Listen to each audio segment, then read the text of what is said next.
आखिर कोयले से बिजली कैसे बनाई जाती है? यहाँ तक कि कोयले से ट्रेन भी चलाई जाती है। आखिर कोयले में ऐसी क्या चीज है जो इतनी पावर पैदा करती है? और आखिर बिजली को बड़ी बड़ी तारों के जरिए हमारे घर तक कैसे पहुंचाया जाता है? आइए इसके पूरे प्रोसेस को जानते हैं। बिजली बनाने के लिए जिस चीज का सबसे ज्यादा इस्तेमाल किया जाता है वह है कोयला। देश में 75% बिजली का उत्पादन कोयले से चलने वाले पावर प्लांट से ही होता है।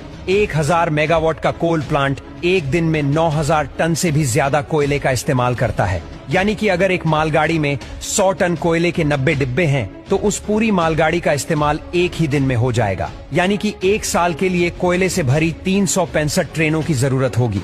अब बिजली बनाने के लिए बॉयलर से लेकर टरबाइन और जनरेटर तक कई बड़े बड़े उपकरणों को चलाने की जरूरत पड़ती है, जिन्हें चालू करने में ही कई घंटे लग जाते हैं। ऐसे में कोयले से चलने वाला पावर प्लांट अगर 24 घंटे काम करता रहे तो ही सस्ते में बिजली बन सकती है। इसी वजह से प्लांट के बड़े हिस्से में सिर्फ कोयले का स्टोरेज बनाया जाता है ताकि कभी कोयले की कमी ना हो सके।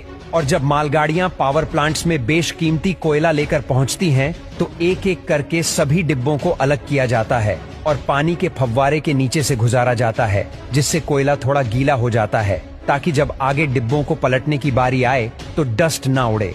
अब गीले कोयले वाले उन सभी डिब्बों को बारी बारी से एक निर्धारित जगह पर लाया जाता है, जहां एक मशीन उन्हें उठाकर पूरी तरह पलट देती है, जिससे उन डिब्बों का सारा कोयला कोल यार्ड में नीचे लगातार घूम रहे कन्वेयर बेल्ट पर गिरता रहता है।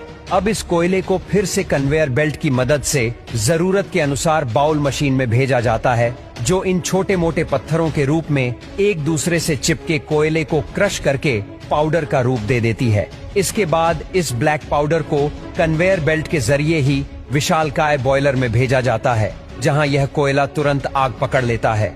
अब पूरी तरह से जलने के बाद कोयले की जो भारी राख होती है वह नीचे गिर जाती है और जो हल्की राख होती है वह ऊपर उठती है। इस राख को फ्लाई ऐश कहा जाता है और इसे चिमनी के जरिए फिल्टर करके वातावरण में छोड़ दिया जाता है। अब कोयला जलने की वजह से जो आग बनी थी वह बॉयलर से होते हुए उस क्षेत्र में पहुंच जाती है जहां काफी ज्यादा वाटर ट्यूब्स होती हैं, जिनमें पानी भरा रहता है। ये सभी ट्यूब्स हीट होकर पानी को स्टीम यानी भाप में बदल देती है। जब ये स्टीम सुपर हीट हो जाती है तो पाइप का आगे वाला हिस्सा खोल दिया जाता है, जिससे स्टीम उन पाइप्स से ट्रेवल करते हुए आगे पहुंचती है। अब हम भाप को लेकर पावर प्लांट के उस हिस्से में पहुंचते हैं जिसके बिना बिजली बनाना नामुमकिन है। जी हाँ, हम बात कर रहे हैं टरबाइन की, जो पाइप से निकली स्टीम यानी हाई प्रेशर वेपर की मार खाते हुए तेजी से घूमने लगती है। अब टरबाइन के घूमने की वजह से एक